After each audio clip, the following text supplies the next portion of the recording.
우리 신체 중에는 여러 이제 기관이 있는데 그 중에서 우리가 이를 생각해 보면 이는 개수도 많지만은 아주 딱딱합니다. 그래서 질긴 것도 씻고 껄끄러운 것도 씻고 심지어는 게딱지 같이 겉이 단단한 그런 것도 다 이가 씹을 수 있는, 깨트릴 수 있는 그런 힘을 가지고 있습니다.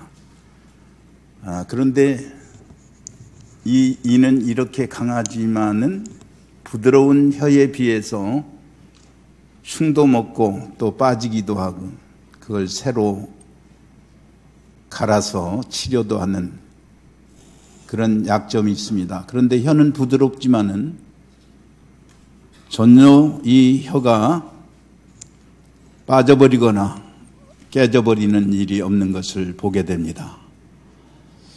이렇게 사실은 강해 보이는 것, 이런 것들이 부드러워 보이는 것만 갖지 못한 경우가 상당히 많이 있는데 우리는 그런 것들을 간과하면서 살아가는 때가 많이 있습니다. 중국의 철학자인 이 노자라고 하는 사람은 연약한 것이 강한 것보다 낫다. 어리석은 듯 슬기로운 것이 얌체같이 똑똑한 것보다 낫다. 그렇게 제자들에게 가르쳤어요. 그랬더니 제자 한 사람이 뭐라고 묻느냐 하면, 사람들은 모두 연약한 것보다는 강한 것을 좋아하는데 왜 선생님은 연약한 것이 강한 것보다 좋다라는 말씀을 합니까? 하고 질문을 하니까 지금 이 비유에서 설명드렸듯이 강한 나무는 바람이 세게 불면은 뿌리째 뽑혀서 넘어지지만은 부드러운 갈대는 바람이 불어서 그 이파리가 땅에 닿는 것 같아도 마저 뿌리채 뽑히지 않고 그 강한 바람 속에서도 자기를 견디는 힘이 있는 것과 같다. 그렇게 말을 했습니다. 그리고 오늘 본문에서 우리가 알아야 될 것은 이 강자라고 하는 것은 세상적 힘에 의한 강자가 아니라 성경적 믿음 안에서의 강자가 되어야 된다는 얘기예요. 여러분, 일반적으로 강한 사람이라고 하는 것은 육체적으로 힘이 있든지 돈을 많이 벌어서 물력이 있든지 권세가 있든지 공부를 많이 해서 지력이 있든지 이런 것들이 있을 때 그 사람은 강한 사람이라 그렇게 얘기를 하지만은 우리 신앙인들은 그런 것으로 인해서 강자의 지위를 확보할 수 있는 것이 아니에요. 우리 신앙인에게 있어서 진정한 강자라고 하는 것은 첫째 어떤 사람이 되어야 되느냐면 자유인이 되어야 된다는 말이에요. 이 자유인이 된다고 하는 말은 무엇이냐면 죄로부터 구원받은 자유예요. 여러분, 사람이 양심적으로 자기 정체를 가만히 돌아다 보면 우리는 부모 때부터 선조 때부터 죄성을 타고났고 또 우리가 그런 죄성이 아니래도 내 스스로 삶의 현장에서 남이 아지 못하는 온갖 죄가 나를 짓누르고 있다는 것을 양심적인 생각을 가진 사람은 다 그것을 느끼고 살아가게 되는 것입니다. 그런데 이런 내가 신앙 안에서 영적으로 자유를 얻었다고 생각하고 살아가는 사람은 정말 진정한 자유인이고 그 사람이 강자가 되는 것이라는 말이에요. 언제나 죄책에 눌려있는 사람은 죄인이 쫓아오는 사람이 없어도 도망가듯이 항상 이제 자기 자신에 대해서 눌려 살게 되어 있다는 말이에요. 그래서 쫓아오는 자가 없어도 자기 스스로의 감옥에 갇혀서 살아가는 고통을 겪어야 된다는 것이 이 자유하지 못하는 삶의 삶입니다. 그다음 두 번째는 어떤 사람이 강자하냐면은 의롭다함을 얻어서 율법에서 자유하는 사람이 되어야 된다는 말이에요. 자, 우리가 죄로부터 구원을 받았다. 죄로부터 구원을 받았으니까 의롭게 살고 깨끗하게 살고 진리대로 살고 남보다 앞서야 되겠다는 그런 생각에 매이게 되면 어떤 생각이 또 지배하느냐면 율법적으로 내가 완전해야 되겠다는 그런 생각이 나를 또 지배하게 되는 거예요. 자, 그렇게 되면은 애식주의자가 되어버리는 것입니다. 내 공로로, 내 의로, 내 선으로 하나님 앞에 나아가려고 발버둥 치는 동안에 또다시 나라는 사람이 이 약자의 위치에서 머무르게 되는 것입니다. 그래서 자유할 수가 없고 이 율법에 매여 있는 사람은 항상 비참한 사람이 되고 믿음으로 구원 얻는다고 하면서도 벌벌 떨면서 사는 그런 세월을 살게 되는 것입니다. 그래서 신앙과 교리로 확실하게 자기 믿는 바를 신학화하고 체계화해서 오직 믿음으로 말미암아 우리가 하나님 앞에 나아간다. 오직 하나님 의로서만 내가 하나님 앞에 설 수 있다는 그 교리가 생각 속에서만 머무르는 것이 아니라 생활 속에서도 그게 그대로 적용되어서 살아가야 되는 것입니다. 이렇게 율법주의를 벗어나서 자기의 자기 교만으로부터 완전히 자유한 사람, 이 사람만이 강한 사람이고 이 사람은 하늘을 보나 땅을 보나 내가 이렇게 하나님 앞에 은혜로 된 사람이니까 내가 이 세상 사람과는 다르다는 그런 생각이 그 사람을 그렇게 강하게 만든다는 말이에요. 자, 그런 사람은 어떤 사람이냐면 하나님의 사랑을 확인하면서 사는 사람이라는 말이에요. 제가 어제 삼례 중북교회 우리 기독신문 사장하는 남상원 장로님 한국 전체 장로연합회 회장이 되셨다고 해서 축사를 해달라 가지고 나는 그냥 오라는 줄 알았지 축사를 넣었다는 줄 몰랐는데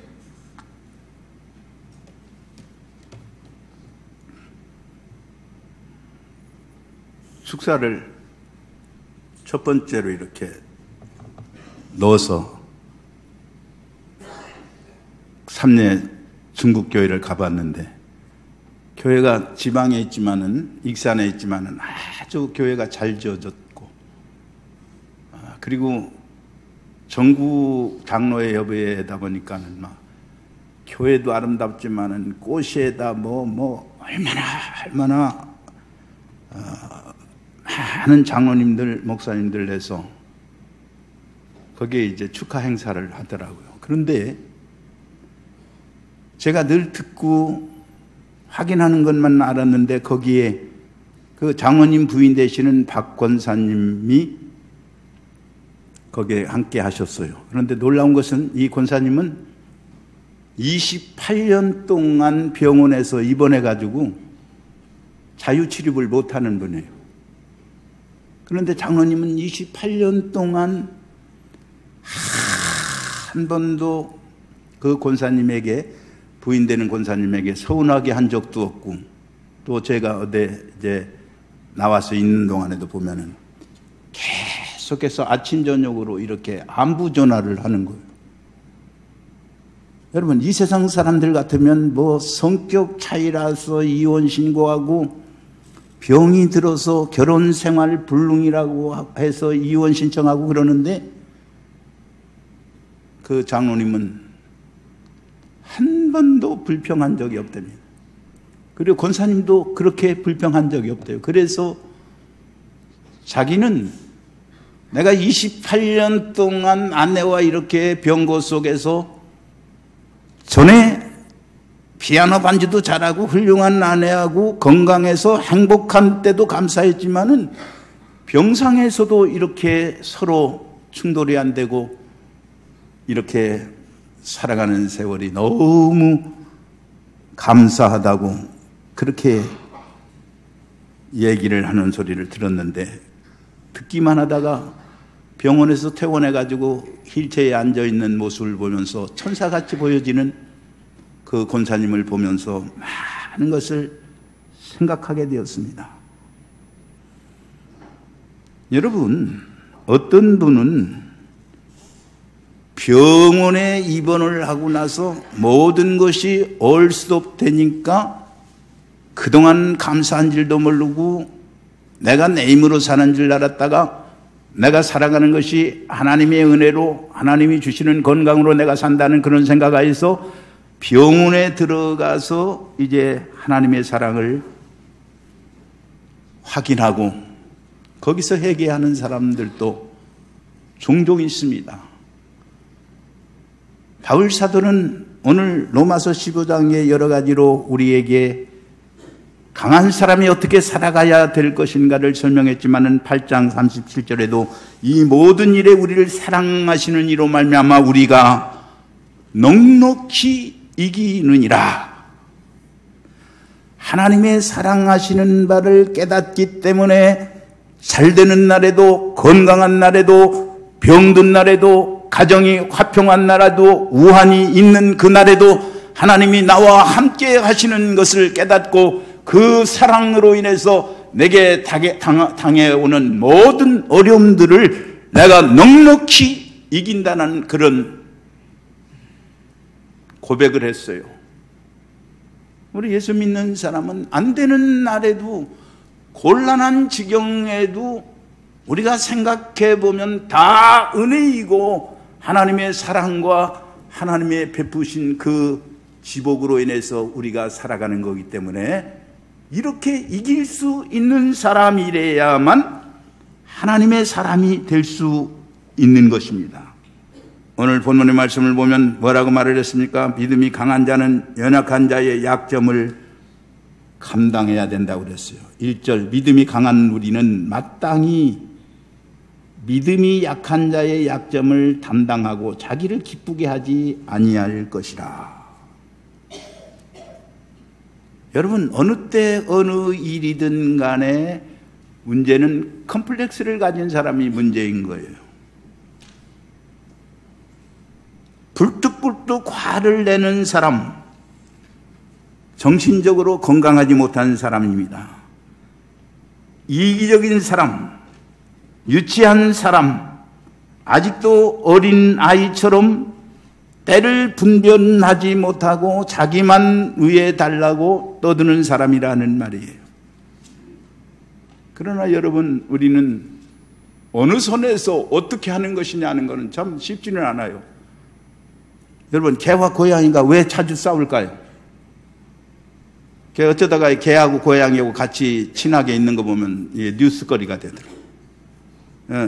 인류학자가 연구를 했는데 신호가 서로 다르기 때문에 그렇다는 거예요. 신호가 다르다는 얘기는 어떤 얘기냐면, 개는 기분이 좋으면 꼬리가 위로 올라갑니다.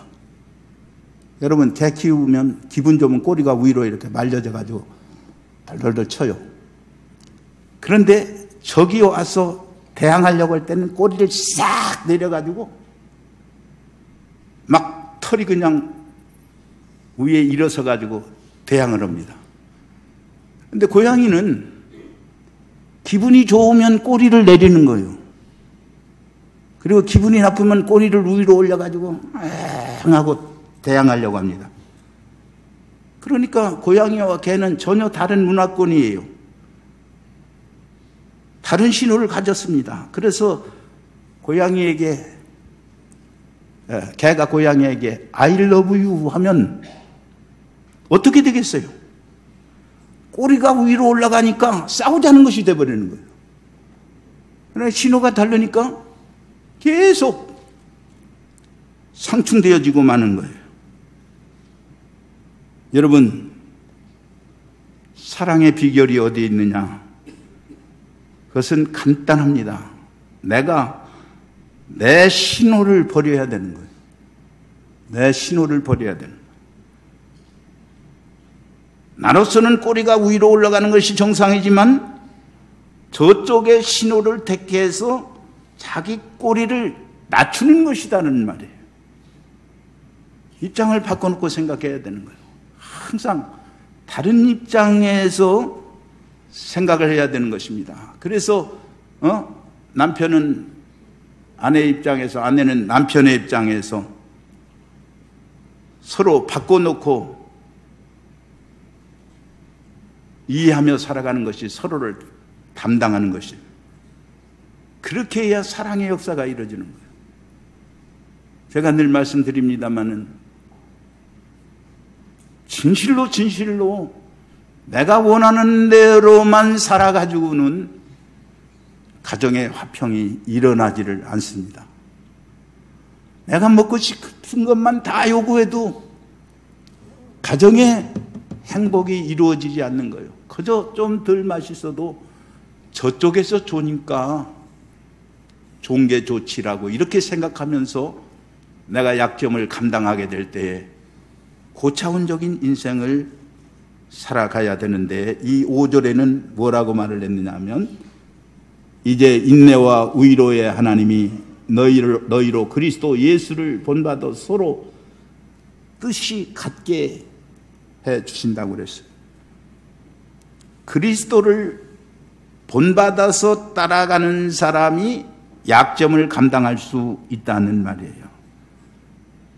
여러분, 성경적 맥락에서 항상 예수 그리스도를 말하는 것은 이 그리스도가 본이 되기 때문에 그러한 것입니다.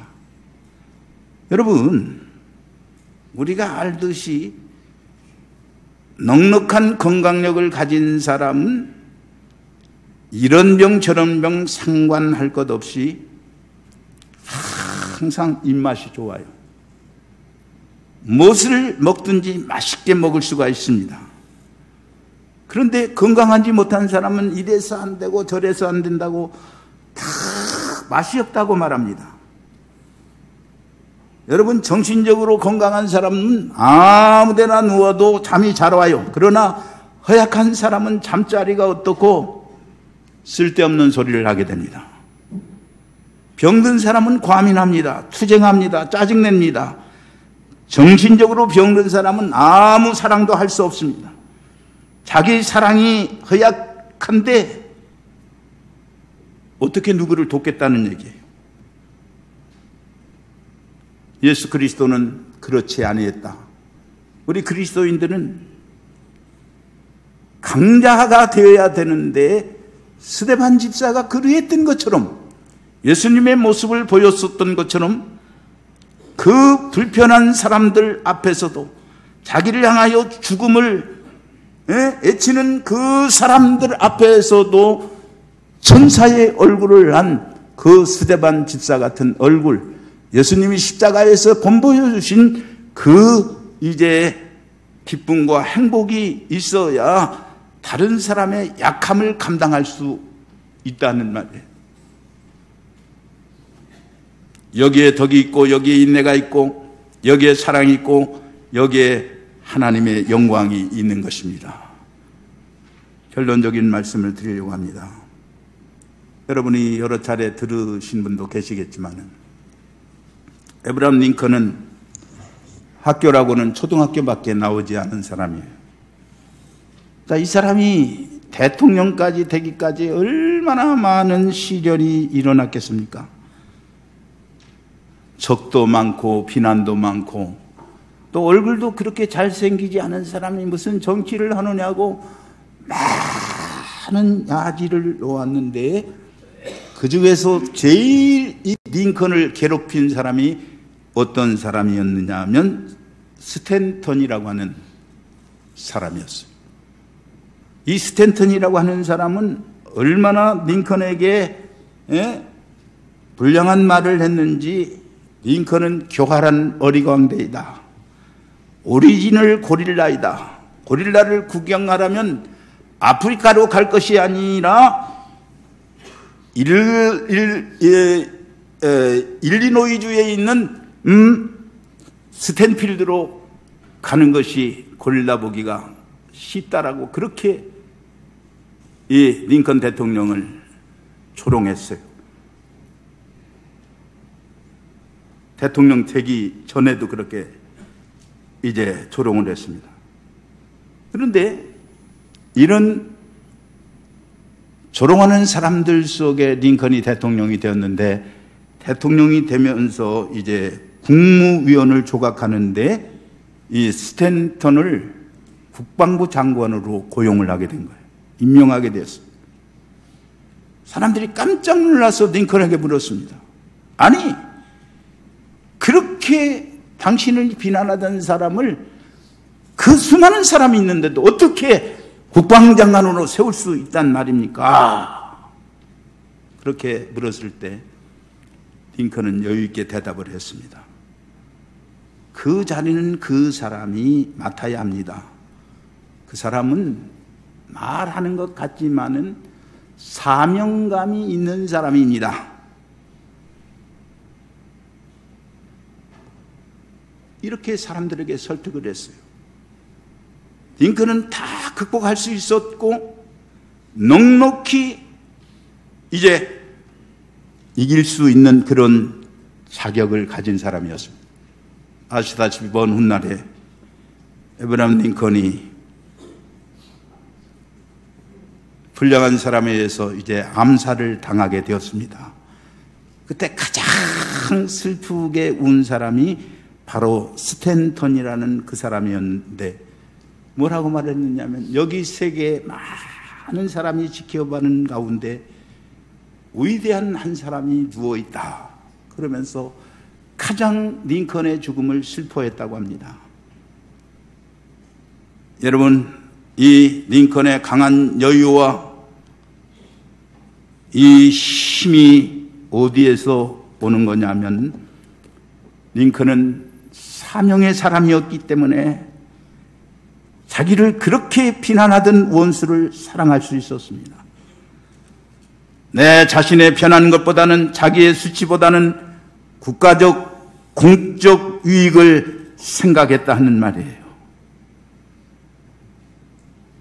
여러분, 최종 결론적으로 가장 강한 사람은 어떤 사람이냐면, 마지막을 믿는 사람이 가장 강한 사람입니다. 최후 승리를 믿는 사람이에요. 하나님 앞에 약속을 믿고 영화에서 우리가 보듯이 이 해피엔드를 믿는 사람, 마지막은 하나님께서 우리의 수고에 대해서, 우리의 억울한 거에 대해서, 사람들에게서 오해받은 거에 대해서 다 하나님의 손에 의해서 아름답게 결론되어지게 될 것이라고 믿는 믿음을 가진 사람, 그 사람이 언제나 강할 수 있다는 말이에요. 강한 자의 윤리는 약자의 연약함을 감당해서 그를 사랑하고 그를 사랑하는 그 강한 마음이 있을 때 모든 것이 가능하게 되는 것입니다. 여러분, 남한테 지는 것 같이 보이는 거, 그것이 모자란 것이 아니라 결국은 승리한다는 거, 그런 원리를 알고 계속 이 사람하고 싸워서 지려고 하지 말고, 이기려고 하지 말고, 저 지더라도 그런가 보다라고 이렇게 지낼 수 있는 사람이 결국은 강자가 되고 승리자가 된다는 진리를 마음에 담을 수 있으시기를 주의 이름으로 기원드립니다.